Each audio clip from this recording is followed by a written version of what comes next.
والصلاة والسلام على حبیبہ محمد وآلہ وصحبہ اجمعین اما بعد فاعوذ باللہ من الشیطان الرجیم بسم اللہ الرحمن الرحیم وَإِذَا سَأَلَكَ عِبَادِي عَنِّي فَإِنِّي قَرِيبٌ أُجِيبُ دَعْوَةَ الدَّاعِ إِذَا دَعَانِ فَلْيَسْتَجِيبُوا لِي وَلْيُؤْمِنُوا بِي لَعَلَّهُمْ يَرْشُدُونَ اللهم سبحانك لا علم لنا إلا ما علمتنا إنك أنت العليم الحكيم مولاي صل وسلم دائما أبدا على حبيبك من زانت بالأسر معزز خواتین و حضرات، السلام علیکم ورحمۃ اللہ وبرکاتہ۔ اللہ کریم کا احسان ہے کہ بار دیگر اللہ جل شانہ نے یہ نشست منعقد کرنے کی سعادت عطا فرمائی۔ اللہ کریم یہ مل بیٹھنا قبول فرمائیں۔ آپ کے سامنے جو آیا کریمہ تلاوت کرنے کا شرف نصیب ہوا، اس کا ترجمہ عرض کرتا ہوں۔ ارشاد باری تعالیٰ ہے، اور جب آپ سے میرے بندے میرے بارے پوچھیں سو یقیناً قریب ہوں، اور جب کوئی مجھے پکارتا ہے تو مانگنے والے کی دعا قبول کرتا ہوں۔ بس چاہیے کہ یہ بھی میرا حکم قبول کریں اور میری ذات پر ایمان لائیں تاکہ وہ ہدایت پائیں۔ معزز سامعین کرام، اللہ جل شانہ کی ذات، اس کی معیت ہر شے کو حاصل ہے۔ کوئی ذرہ ایسا نہیں جو اس سے بعید ہو۔ ہر شے کو اللہ کریم کی ذات احاطہ کرتی ہے۔ اب جب اس پہلو سے آپ قرب کی اس کیفیت اور اس حال کو آپ معیت کی نسبت سے دیکھیں، یا معیت سے پھر اس قرب کے اضافے کو یا ترقی کو اقربیت کی کیفیت سے دیکھیں یا سمجھنے کی کوشش کریں، تو ایک بات بڑی واضح ہے کہ اللہ کریم کی ذات ہر جگہ، ہر لحظے، ہر آن موجود ہے۔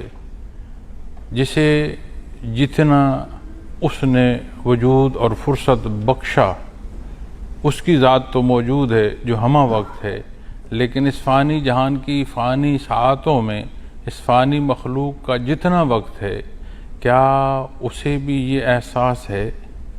کیا اسے بھی یہ ادراک ہے؟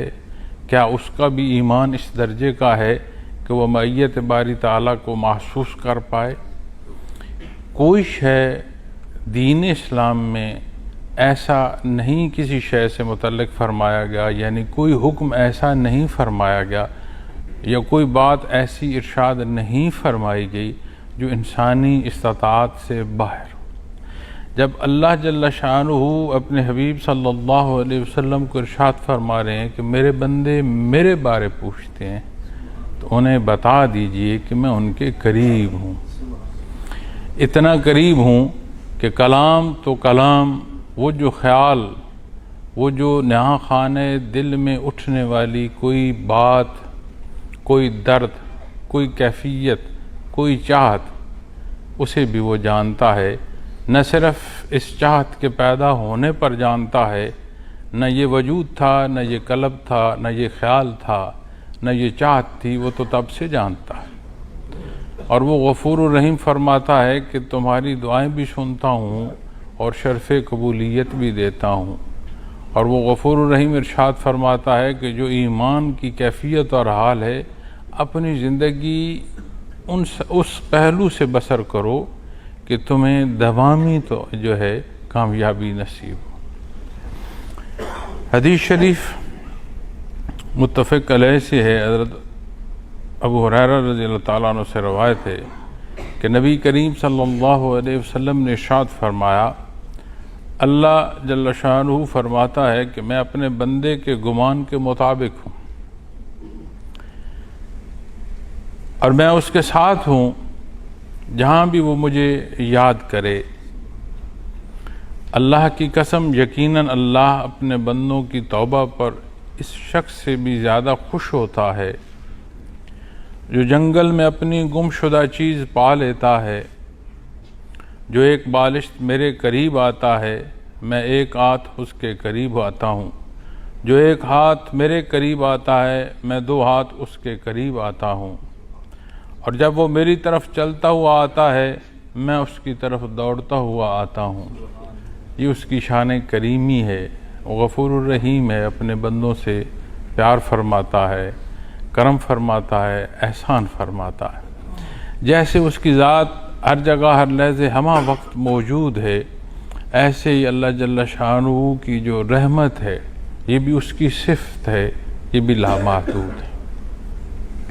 چونکہ اس کی ذات لامحدود ہے، اس کی صفات لامحدود ہیں۔ ہم جب اپنے محدود ذہن، محدود سوچ اور محدود فکر میں لامحدود کو ماپنا چاہتے ہیں تو یہ ممکن نہیں ہے۔ یہ اس کا کرم اور احسان ہے کہ انبیاء اور رسول کو مبعوث فرمایا، ہمیں حدود و قیود کی جہاں آگاہی نصیب ہو رہی ہے ذاتی حوالے سے، وہیں ہماری ضروریات، اس کے ذرائع اور اس کی تکمیل بھی عطا فرمائی ہے، الحمدللہ۔ اور اللہ کریم نے جو ارشاد فرمایا اس حدیث شریف میں، آپ صلی اللہ علیہ وسلم نے جو ارشاد فرمایا کہ میرا بندہ جو گمان کرتا ہے، نبی کریم صلی اللہ علیہ وسلم جلوہ افروز ہیں۔ دہی آبادی سے ایک صحابی حاضر ہوئے اور عرض کی، یا رسول اللہ صلی اللہ علیہ وسلم، قیامت کے دن کیا اللہ کریم خود حساب لیں گے؟ یعنی اس کی شرح میں اگر آپ بات کریں تو جیسے فرشتے سوال جواب کر رہے ہیں، فرشتے لکھ رہے ہیں، تو قیامت کے دن بھی حساب کتاب کی جو پہلو ہے وہ فرشتوں کے سپرد ہے یا عدل کا نظام اللہ کریم کے دست قدرت میں؟ تو انہوں نے عرض کی کہ کیا روز محشر کا حساب کتاب اللہ کریم خود لیں گے؟ آپ صلی اللہ علیہ وسلم نے ارشاد فرمایا کہ بے شک۔ اس پر وہ خوش ہوئے اور مسکراتے چل دیے کہ عرض کی، یا رسول اللہ صلی اللہ علیہ وسلم، پھر تو فکر کی کوئی بات نہیں، جب اللہ کریم حساب لیں گے تو یقیناً وہ معاف فرما دیں۔ اب ان کا اپنے اللہ جل شانہ کے بارے میں کیا گمان ہے؟ اور اللہ کریم فرماتے ہیں کہ میرا بندہ جیسے مجھ سے گمان رکھے ویسے مجھے پائے گا۔ اب دائر دنیا کی زندگی سے متعلق حدیث شریف میں آتا ہے کہ جس قوم سے کوئی مشابہت دنیا میں رکھے گا، قیامت کے دن حساب کتاب اس قوم کے ساتھ اس کا ہوگا۔ اب آپ ایک پہلو دیکھیں عطا کا کہ اللہ جل شانہ ہر جگہ ہر لحظے موجود ہیں، اور وہ خیال جو ابھی دل میں پیدا ہونا ہے وہ اسے بھی جانتے ہیں، اور فرماتے ہیں کہ میں اپنے بندے کے قریب ہوں، اور اے میرے حبیب انہیں ارشاد فرما دیں کہ میں اپنے بندے کے قریب ہوں، اس کی دعائیں سنتا ہوں، جو وہ مجھے پکارتا ہے اور جو مانگتا ہے اس کی دعا کو قبول کرتا ہوں۔ اور دوسری بات کہ کیسا گمان رکھتا ہے، اور اسی پہلو کا جو دوسرا حصہ ہے کہ وہ تو موجود ہے، کیا ہمارا ایمان اس درجے کا ہے کہ یہ احساس، یہ نزاکت ہم بھی محسوس کر رہے ہیں کہ نہیں؟ پھر دار دنیا کی جو زندگی ہے، اب وہ گمان کہ اللہ حساب خود لے گا، تو الحمدللہ پھر تو کوئی خطرے کی بات نہ رہی۔ لیکن جب ہم دنیا کی زندگی کو اپنی نظر سے اپنے آج کے حالات کے مطابق دیکھتے ہیں تو ہماری مشابہت کیا ہے؟ ہم کیا دکھنا چاہتے ہیں؟ ہم کیسا دکھنا چاہتے ہیں؟ ہماری پسند کیا ہے؟ اس کے مطابق بھی ارشاد ہے کہ جس قوم کی مشابہت کوئی اختیار کرے گا، قیامت کے دن اس کا حساب اس قوم کے ساتھ ہو۔ تو جو پہلو عطا کا ہے وہ ہمہ وقت ہے، اور جو پہلو ہماری ذمہ داریوں میں آتا ہے وہ وقتی بھی ہے، لمحاتی بھی ہے، یعنی فانی ہے، لیکن جو اختیار اللہ نے عطا فرمایا اس اختیار کا استعمال کیا ہے، جب ہم یہ دیکھتے ہیں تو بے شمار کمزوریاں نظر آتی ہیں۔ وہ غفور الرحیم ہے، وہ معاف فرماتا ہے، اور جو ارشاد فرمایا گیا نا کہ وَلْيُؤْمِنُوا، ایمان۔ اب ایمان سے مراد یہ صرف نہیں ہے کہ اقرار سے مراد صرف یہ نہیں ہے کہ اعلان، یہ تصدیق قلب کی ہے، اور اس کے ساتھ عمل الصالحات۔ قرآن کریم نے ایمان کے ساتھ متعدد جگہ ارشاد فرمایا، جب عمل الصالحات کی بات کرتے ہیں تو بنیاد جب عبادات آتی ہے، پھر عبادات کے ساتھ معاملات تک بات جاتی ہے۔ ایسا نہیں ہے کہ کوئی زندگی کا پہلو ایسا ہے کہ جہاں ہاں ٹھیک ہے اپنی مرضی سے کر لو، اپنی پسند سے کر لو۔ اپنی مرضی اور اپنی پسند اللہ کریم کے حکم کے تحت لے آؤ، اسی میں تمہاری فلاح ہے، اور جو تمہاری ہمیشہ کی کامیابی ہے اس کا راز بھی اسی میں مضمر ہے۔ بچہ کوئی چمکتی شے اٹھائے، ماں اسے روکتی ہے کہ یہ تیز دھار آلات ہیں، اسے نقصان پہنچائیں گے۔ چمکتی آگ ہے، اسے اس کے علاوہ اور اس کی حدت کا اندازہ نہیں، وہ اس کی چمک کو دیکھ کر اس کی طرف گھسٹتا ہے بچہ، ماں روکتی ہے۔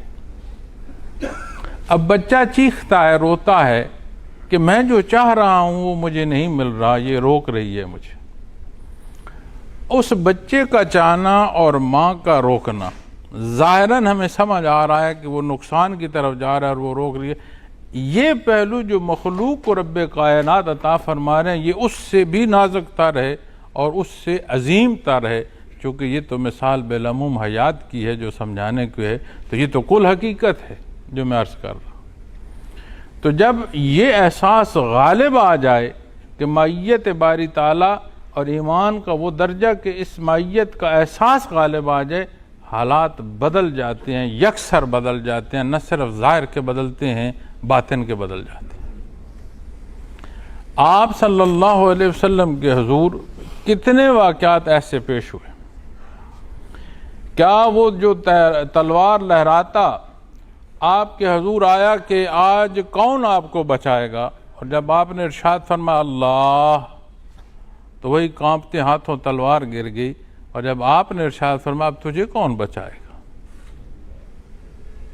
تو اسے جو اس لمحے پر یہ کلام نصیب ہوا، اس کی خوش بختی کہ وہ جو بالعموم بدی کی راہ تھی، آپ صلی اللہ علیہ وسلم تک پہنچتے وہ ایسے کمال کو پہنچی کہ درجہ صحابیت پر وہ فائز ہو گئے۔ اور جب درجہ صحابیت کی بات آتی ہے تو یہ بات سمجھنے کی ضرورت ہے کہ یہ کہہ دیا جائے کہ وہ تو صحابی رسول تھے، کوئی شک نہیں ہے کہ وہ صحابی رسول تھے۔ اللہ نے ان ہستیوں کو ازل سے چنا اپنے حبیب کے خدام کے طور پر، کوئی شک نہیں، لیکن دار دنیا کی تکالیف سے وہ ہستیاں گزریں۔ یہی مکہ المکرمہ ہے جہاں حق کے خلاف اتنی شدت اختیار کی گئی کہ مجبوراً ہجرت کرنی پڑی۔ آپ پہلی ہجرت کے واقعات کے بعد تو واپسی دیکھتے ہیں، لیکن جب مدنی زندگی کی ہجرت آئی کہ مدینہ منورہ کی طرف ہجرت فرمائی گئی، تو پھر ہجرت ایسی تھی کہ پھر یہاں مکہ المکرمہ میں فتح مکہ کے موقع پر بھی صحابہ کرام رضوان اللہ علیہم اجمعین جو مہاجرین تھے انہوں نے قصر نماز پڑھی۔ جب اللہ کے حکم پر، اللہ کے حبیب کے حکم پر ہم نے اپنا گھر بار چھوڑا تو پھر ایسا چھوڑا کہ اس سے قطع تعلق ہو گئے کہ اب آج ہم یہاں مسافر ہیں، ہمارا گھر وہ ہے جس کے لیے ہم نے اللہ کا حکم مانا اور جہاں ہم جا بسے، اور جن میں جا بسے ان کی بھی محبت قرآن کریم بیان فرماتا ہے کہ کیسے انہوں نے اپنے مہاجرین بھائیوں کو اپنے سینوں سے لگایا اور کتنی محبت دی، کتنا احترام دیا۔ اس کی صداقت کی گواہی قرآن کریم دیتا ہے۔ تو جب یہ کیفیت غالب آ جائے کہ میں اپنے اللہ کے روبرو ہوں، پھر حال بدل جاتا ہے، اور یہ کہنا کہ دنیا کی تکلیف نہیں ہوتی ہے۔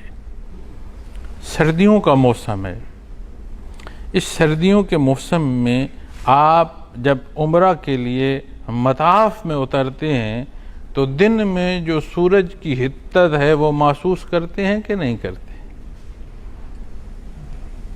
وجود بتاتا ہے نا کہ سورج کی تیزی ہے، اس میں حدت ہے۔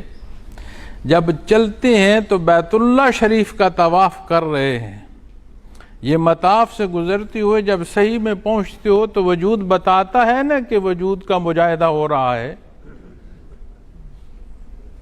عین بیت اللہ شریف میں یہ تمہیں احساس ہو رہا ہے، اسی صحیح پر تمہیں احساس ہو رہا ہے.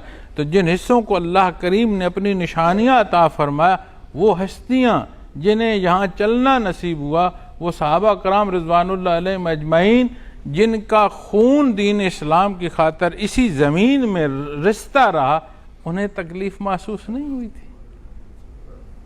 مائیت محمد رسول اللہ صلی اللہ علیہ وسلم نے انہیں قرب کے وہ منازل عطا فرمائے کہ جو غیر صحابی کے ہو نہیں سکتے. بعد از انبیاء بلند ترین جو ایمان کا مقام ہے وہ درجہ صحابیت ہے. کلمہ آج بھی وہی ہے، عبادات آج بھی وہی ہیں، ساری شرائط ایمان بھی وہی ہیں، عبادات بھی وہی ہیں، زندگی کے جو معاملات اور عمومی زندگی ہے وہ سارے کے احکامات وہی ہیں. لیکن تمام بنون انسان کو ایمان نصیب ہو جو بنیاد ہے، پھر ایسے درجے کی عبادات نصیب ہو کہ ہمہ تن اس میں اس درجے کے میں ہوں کہ دوسرا کوئی خیال نہ آئے، اور ولایت کے اعلیٰ ترین منازل تک پہنچ جائیں. پھر تمام انسانیت کی ولایت جو ہے اسے جمع کرو.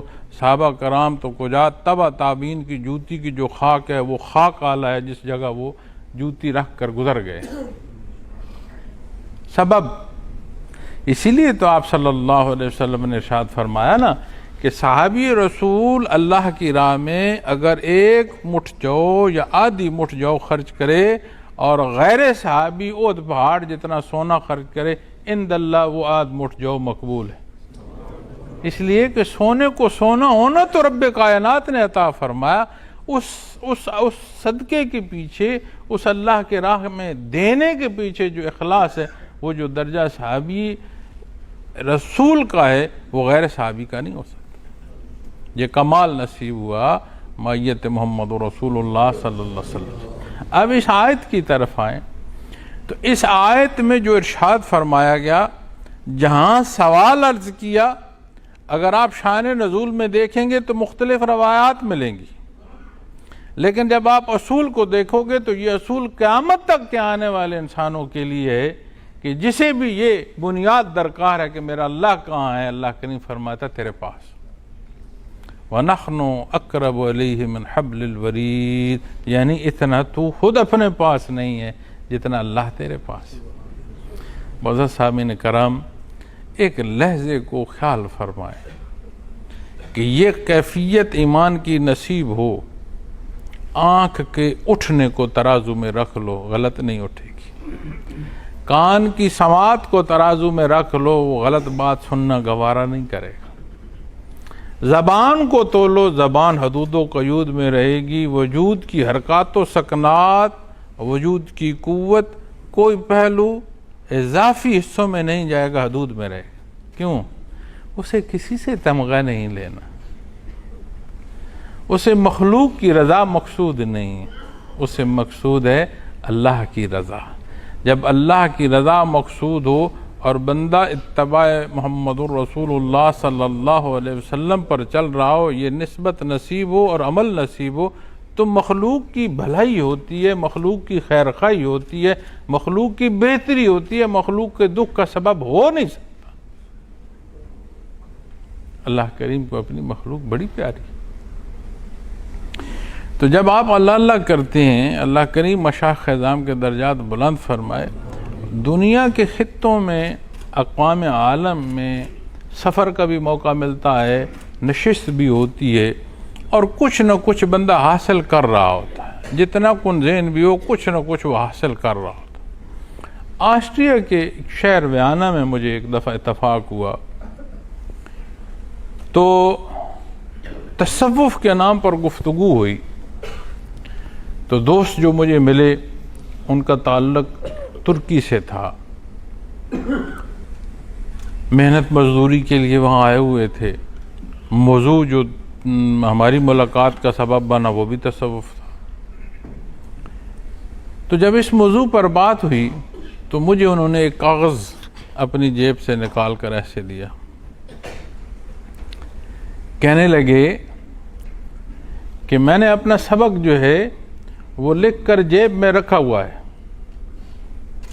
اب اللہ شاہد ہے، ویسے بھی کبھی کسی سے تضحیک نہیں کی، طنز نہیں کیا.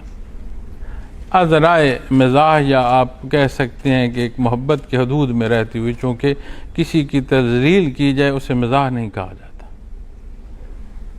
اسے آپ وہ پہلو جو ہے وہ نقصان والا ہے، وہ فائدے والا ہے. تو میں نے تو ویسے کبھی کسی سے نہیں کی. تو ان سے موضوع ہی میرا اللہ اللہ کا ہے. تو میں نے ان سے استفسار کیا، میں نے پوچھا کہ یہ لکھ کر کیوں رکھا ہوا ہے؟ ان کا میرے جو استاد ہیں مجھے انہوں نے کہا یہ سبق ہے تمہارا، اسے لکھ کر جیب میں رکھ لو. میں نے کہا اگر یہ سبق جو تمہاری جیب میں لکھا ہوا ہے تمہارے سینے میں منتقل ہو جائے تو کیا سمجھتے ہو؟ آپ یقین مانو سیدھ ہو کر بیٹھ گئے. اس نے کہا کیا کہہ رہے ہو، یہ ممکن ہے؟ تو میں نے کہا 2 دن ہیں میرے یہاں پر، مغرب اور تہجد کا ذکر پر آ جاؤ، جو کچھ لکھ کر تم نے اپنی جیب میں رکھا ہوا ہے تمہارے سینے میں منتقل ہوگا اور تم خود گواہی دو گے. اب جب میں اس کی تڑپ کو یا دنیا کے اسفار میں مختلف موضوعات اس موضوع کے تحت مختلف گفتگو کو سنتا ہوں، یقین مانے کہ دل سے دعا نکلتی ہے بار الہ مشائخ اعظام کے درجات بلند فرما، ہمیں تو آبا تا کی طرح آسان کر کے تصوف کا شعبہ جو ہے وہ سکھا گئے. اب جب آپ یہاں اسی شعبے سے بات کرو گے تو مشاہدات کے حوالے سے، انکشافات کے حوالے سے منع کیا جاتا ہے، لیکن احساس تو ہوتا ہے نا جی، محسوس تو ہوتا ہے. محنت فرمائیں، جس دن آپ مراقبہ اقربیت محسوس کریں گے اس دن تجاوز سے آپ کا شریر کانپے گا، ایسے لرزے گا.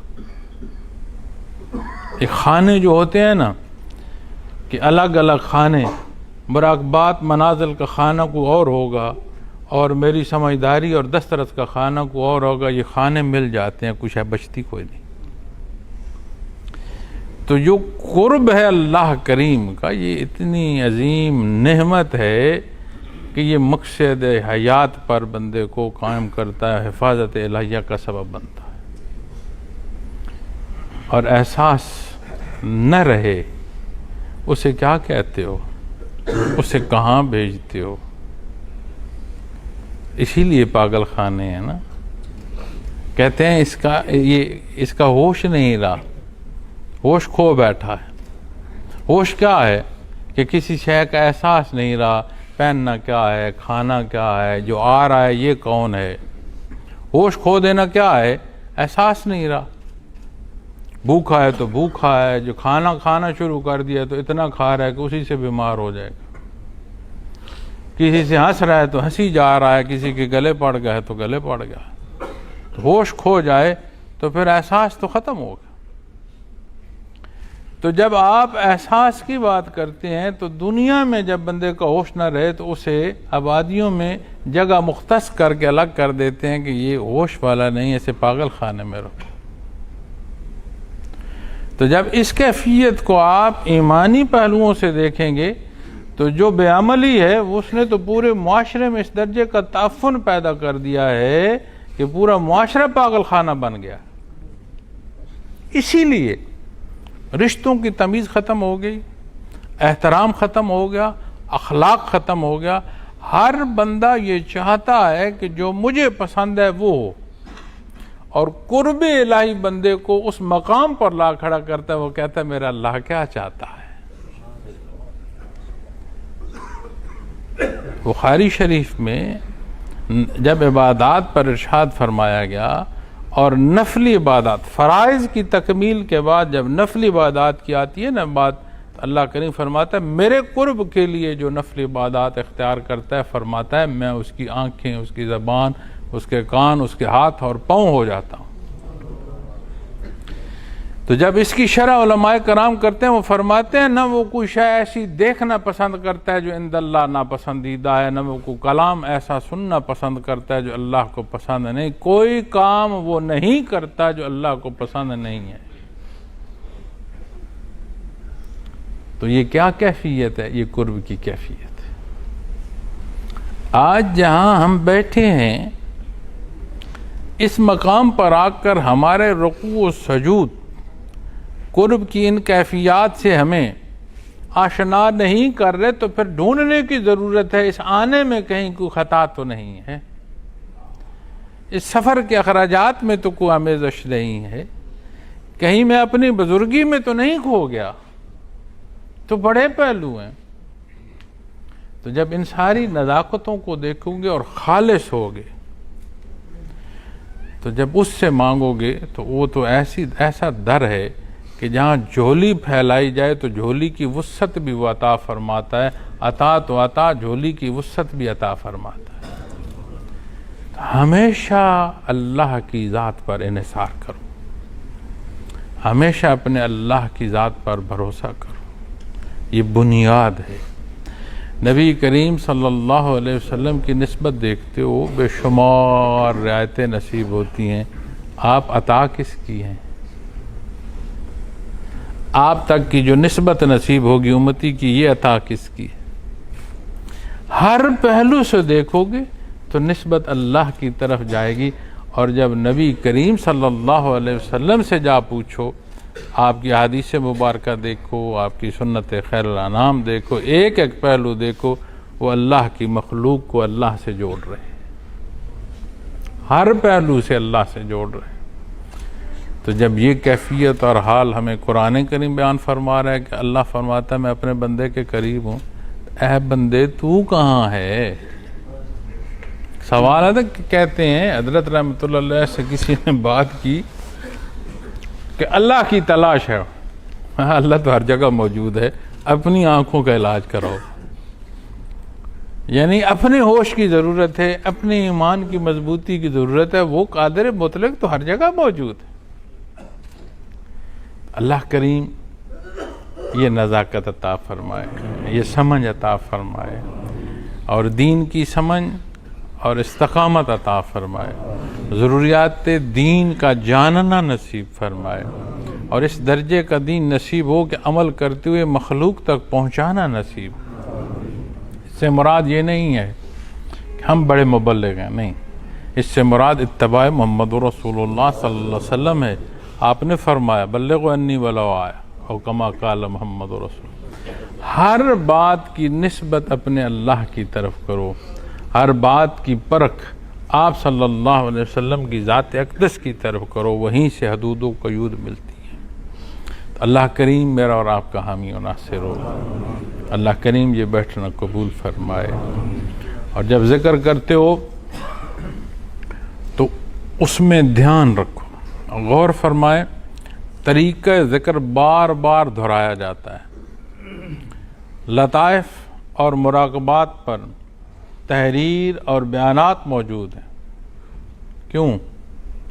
جتنی کوئی شے اہم ہوتی ہے اتنا تکرار کیا جاتا ہے کہ کوئی لغزش یا کمی بیشی نہ ہو۔ سارا دن بیٹھ کر سر ہلاتے رہو، سانس لیتے رہو، ربط ٹوٹ جائے گا تو نسبت ذکر کی ہوگی، ذکر کے مقام پر ہوگے کہ نہیں، یہ ایک الگ بات ہے۔ آنکھیں بند کر کے متوجہ بیٹھے رہو لیکن اپنی تسبیح اور اپنے مراقبے کے مطابق نہیں ہوگے تو ذکر کی نسبت ہوگی ایک اچھے عمل کے لیے کوشاں ہو، کیا وہ مراقبہ بھی ہوگا؟ اور جانتے ہیں مراقبہ کہتے کسے ہیں؟ جب مراقبے کی شرح کرو گے نا، لفظ مراقب کی تفصیل پر آؤ گے، لفظ مراقب یعنی مراقب کون ہے؟ جس نے عمل صالح کیا ہو اور اب عطا کا منتظر ہو۔ مراقب کا معنی جو مفہوم میں آئے گا وہ یہ آئے گا کہ عمل صالح نصیب ہوا، یعنی اللہ کی، اور اب اپنے اللہ کے حضور مراقب ہے، منتظر ہے۔ اور ہمیں حدیث شریف بتا رہی ہے کہ اللہ کریم فرماتے ہیں حدیث قدسی، اللہ کریم فرماتا ہے جیسا میرا بندہ مجھ سے گمان کرے گا ویسا مجھے پائے گا، اور جو اس کے حضور منتظر ہو اسے عطا نہیں ہوگا، منتظر تو ہو۔ اسی لیے تو کہتے ہیں نا کہ جب دعا مانگو تو رونا نہ آ رہا ہو تو کچھ حلیہ تو رونے والا کر لو، کم از کم یہ احساس تو کر لو۔ تو یہ نہ صرف ہماری ضرورت ہے بلکہ پوری امت کی ضرورت ہے، تمام مسلم ممالک کی ضرورت ہے، چونکہ یہ وہ حصہ ہے جو ہمیں اتفاق دے گا، ایک دوسرے کا لحاظ دے گا، ایک دوسرے کا احترام دے گا۔ اور جتنا دین سے ہم دور ہوتے جائیں گے اتنا نفاق بڑھے گا، اتنی کمزوریاں بڑھیں گی، اور جتنی کمزوریاں بڑھیں گی اتنی دنیا کے معاملات میں بھی ہم ذلیل و خوار ہوتے رہیں گے۔ تو اللہ کریم تمام امت کو اتفاق عطا فرمائے، ہمیں اپنے ممالک کی تعمیر اور اپنی قوم اور اپنی امت کی تعمیر میں اپنا کردار ادا کرنے کی توفیق عطا فرمائے۔ ہمارے سبب جو غلطیاں ہیں اللہ توفیق دے کہ ہم اپنی وہ غلطیاں تو معاشرے سے نکال پائیں۔ اللہ کریم میرا اور آپ کا حامی و ناصر ہو۔ وآخر دعوانا الحمدللہ رب العالمین۔